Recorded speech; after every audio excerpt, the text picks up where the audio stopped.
WhiskyJason here, whiskey from the viewpoint of an American over here in Germany. This time I'm actually tasting German whiskey, Betz Manufaktur. So, single malt whiskey from Germany. It's called Master Blend, 46%, bottled by hand, matured in American oak casks. Now, this is Whiskybase number 166063.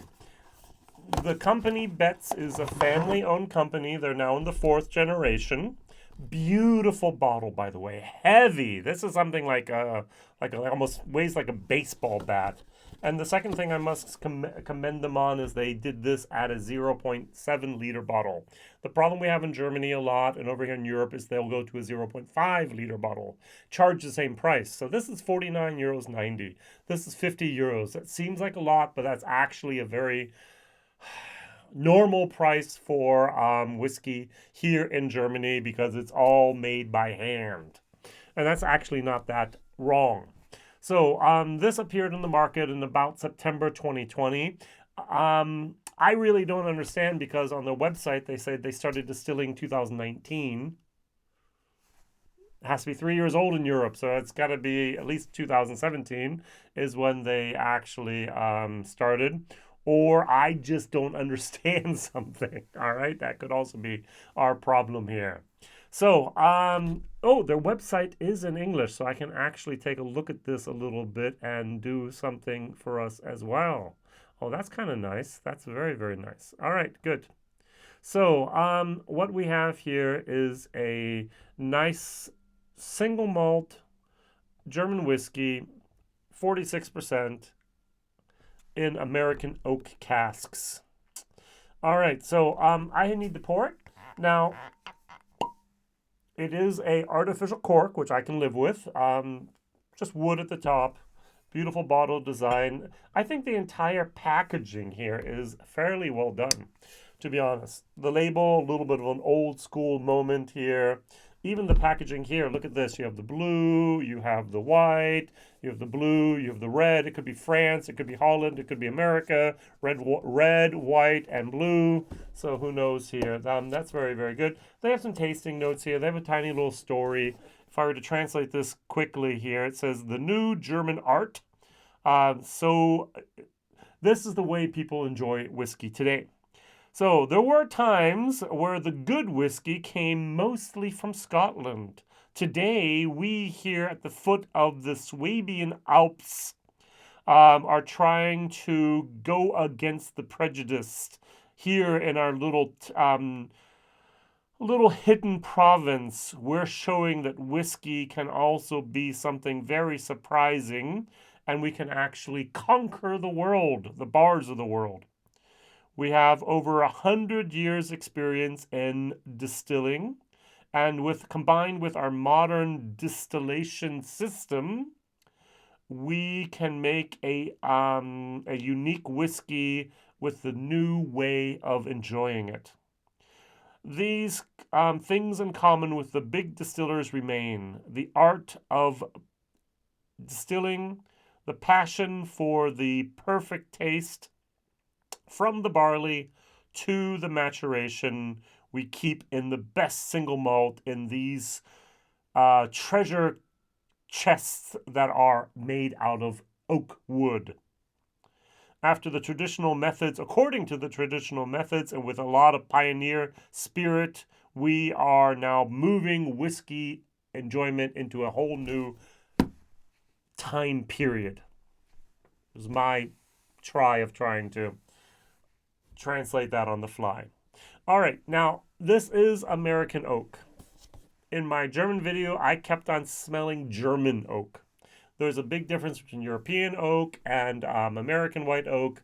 I kept on getting that. So I think, I might be wrong, but I think that these barrels, percentage of them are not, I might be wrong, are not just first fill bourbon casks, but rather they're a percentage of these are just going to be toasted American oak casks.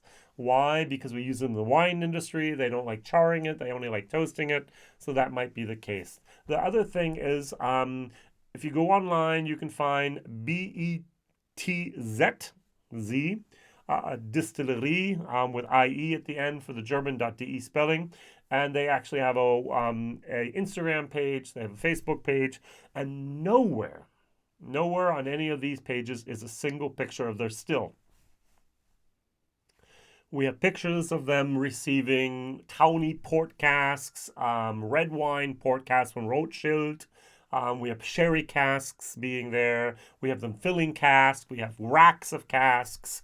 We even have a truck from Weyermann, which is the German supplier of malted barley, that come there.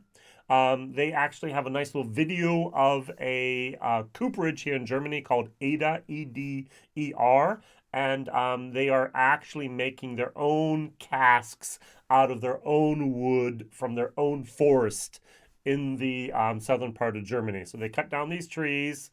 They now saw the logs into these thick planks that we're going to make our cask staves out of.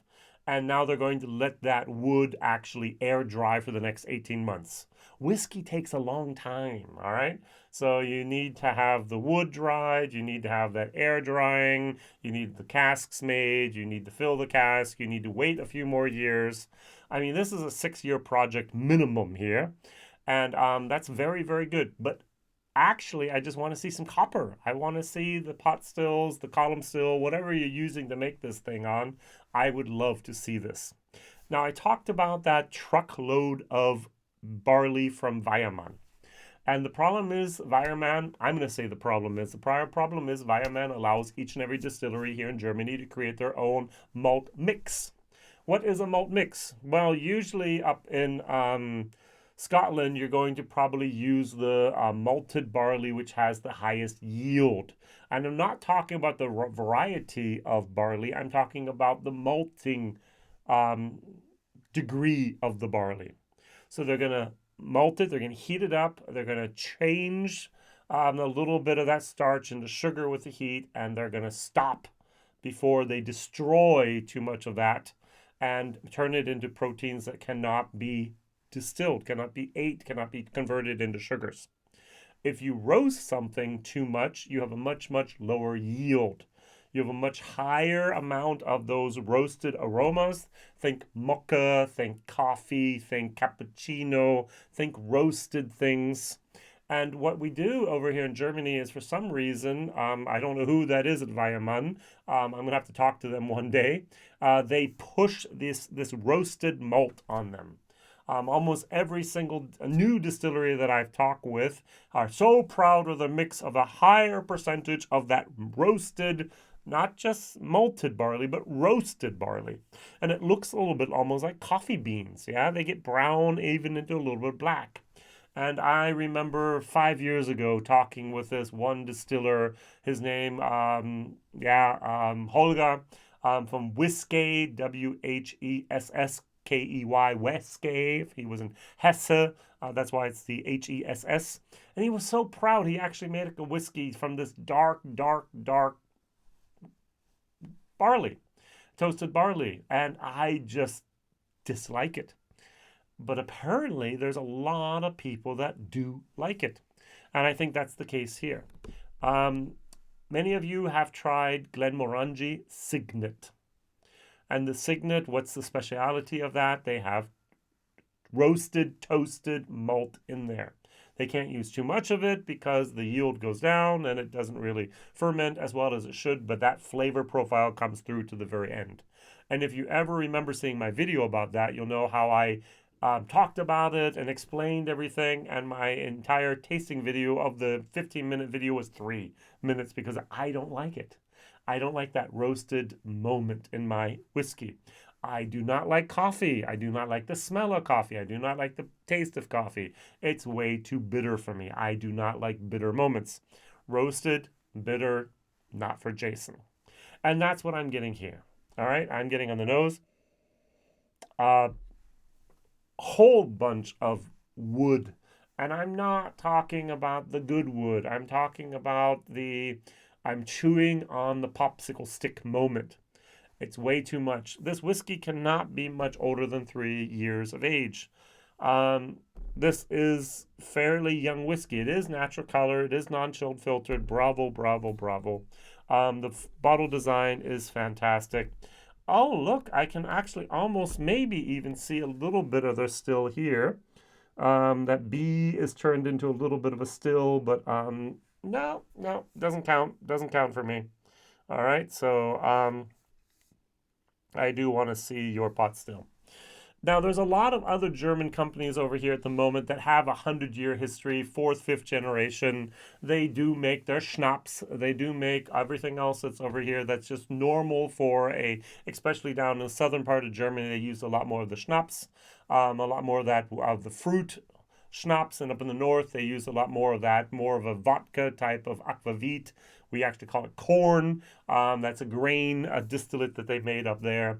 And in the middle where I now live, those two sides met, and there was both of those things going on over here. And so we have a lot of these little distilleries, and they just said, hey, there's a whiskey boom. We could also lay down some whiskey as well. So we're going to make maybe about 10 barrels a year and just put it in a warehouse and then pull it out of 3 or 5 years and have a label, try to sell it, and see what happens. And this is a little bit of my problem, that the quantities are often so small that it's only going to ever be a single cask, and here and there and maybe and so on. Betz is doing a little bit better. They have their batch. They have a small batch. They have multiple casks. They have 1,000+ bottles, I would assume, of this. And this has been in the shops now for at least a couple months and will be in the shops for a couple months as well. All right. Am I talking so much so I don't have to try it? Maybe. On the package, it says here, I should be getting fresh grain. I should be getting very maltiness. A little bit of vanilla and a little bit of hazelnuts. Now, on the taste, I should be getting a very light chocolate toffee moment with malty sweetness, cream caramel, vanilla, herbs, and at the end, just a touch of cacao and orange. And the echo, the aftertaste should be creamy and long-lasting. Now, I'm not a big fan of the nose. The nose it's very, very woody, and it's a little bit of that tart, roasted malt moment. I don't get any hazelnuts. Maybe it's an over-toasted hazelnut. I don't get any vanilla, but I do get some maltiness. Cheers.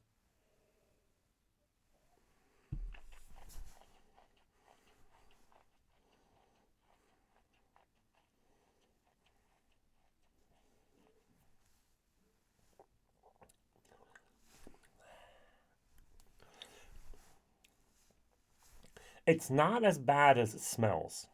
Personal opinion. There's a light sweetness going on there, but it does have that roasted moment and the woodiness going on. A lot of the new distilleries over here in Germany at the very beginning have had a battle with the woodiness of their whiskeys. The temperatures in Germany, especially down in southern Germany, are more comparable to Pennsylvania weather. Scotland is a whole different book. All right, so if it gets above 7 degrees in the summer, it's a hot day. And in southern Germany, it does get above 90 degrees Fahrenheit. And so there's a lot more interaction with the wood. There's a much higher humidity, a much higher temperature, and there's a lot more interaction there going on. I saw the picture of the warehouse. It looked like it was climate controlled. Fantastic. Why not? Go for it.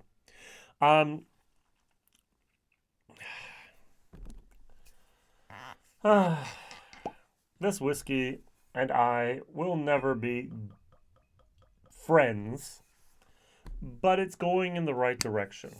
Many, many, many different distilleries, and I'm going to have my comparison whiskey finally now. It's going to be this one. It's from the Nine Springs. I've used this before in some of my English videos.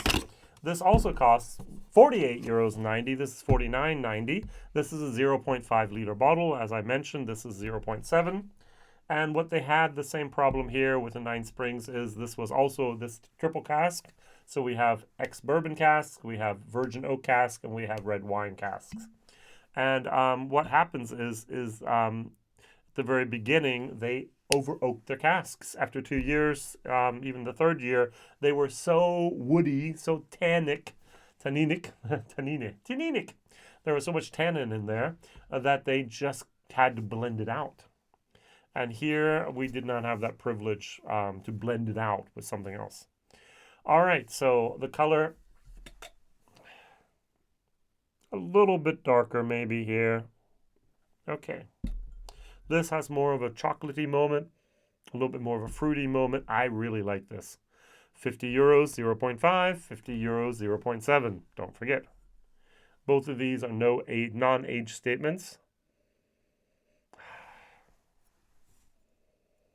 I do get a little bit of a sourness. There was a single cask of this with Pedro Jimenez. Now, Pedro Jimenez, in my opinion, makes everything better. And I almost bought it. I bought this bottle, and I shared it here with my community. I have over 500 people on my different lists that could actually be interested in a sample of this. Four people asked for something. So I still have about 45 CLs that belong to me. And that kind of stopped me from buying that second bottle. Because either it's so unknown that no one is going to risk trying it, or it is so well known that people know don't buy the sample because it's not great. That kind of scared me off there. But still, I think I'm gonna try to find someone that has a sample of the Pedro Jimenez and try it for myself here. So much wood. So much toasted barley moment. Cheers.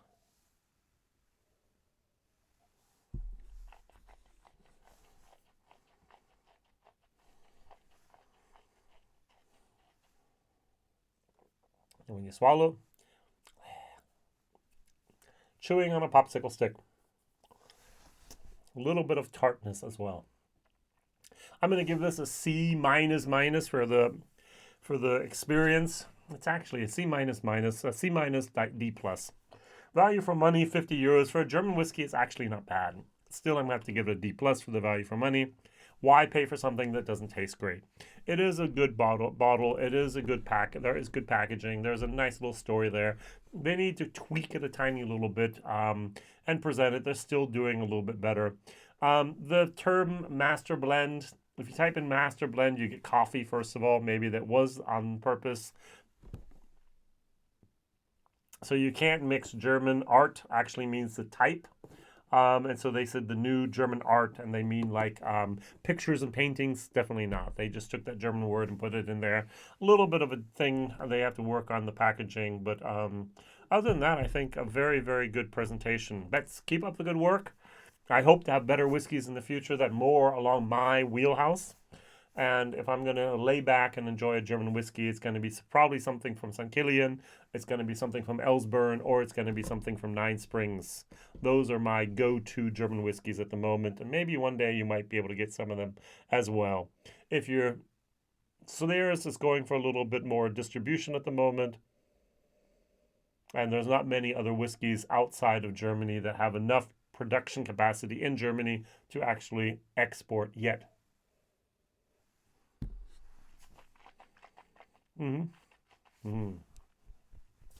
Very nice stuff. Not my wheelhouse. Thank you for listening. Thank you for watching. Thank you for sharing. Thank you for liking and subscribing. And thank you for even having a little bit of interest in German whiskey. And the problems we still have over here are little growing up pains is what I'm going to call them. All right. All the best. See you soon. Whiskey Jason. Bye-bye.